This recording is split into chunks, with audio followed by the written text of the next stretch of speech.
Hello friends, welcome back to the new video. In this video guys, I will show you guys how can you off your data saver setting in Vivo phone guys. You want to off your data saver setting, so guys you can off it. In this video guys, I will show you how to off data saver.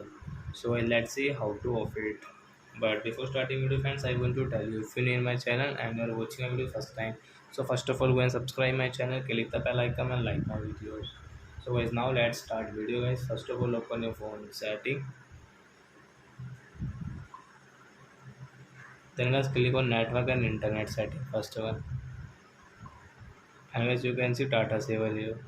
Click here. Then guys you want to off your data saver, so guys you can off from here. So a data saver will off in your Vivo phone. So I hope friends you have understood how to off data saver in Vivo phone. So that's it guys. Thanks for watching my video. Now we will meet on next video with new topic. Before guys please go and like and to subscribe my channel. Bye.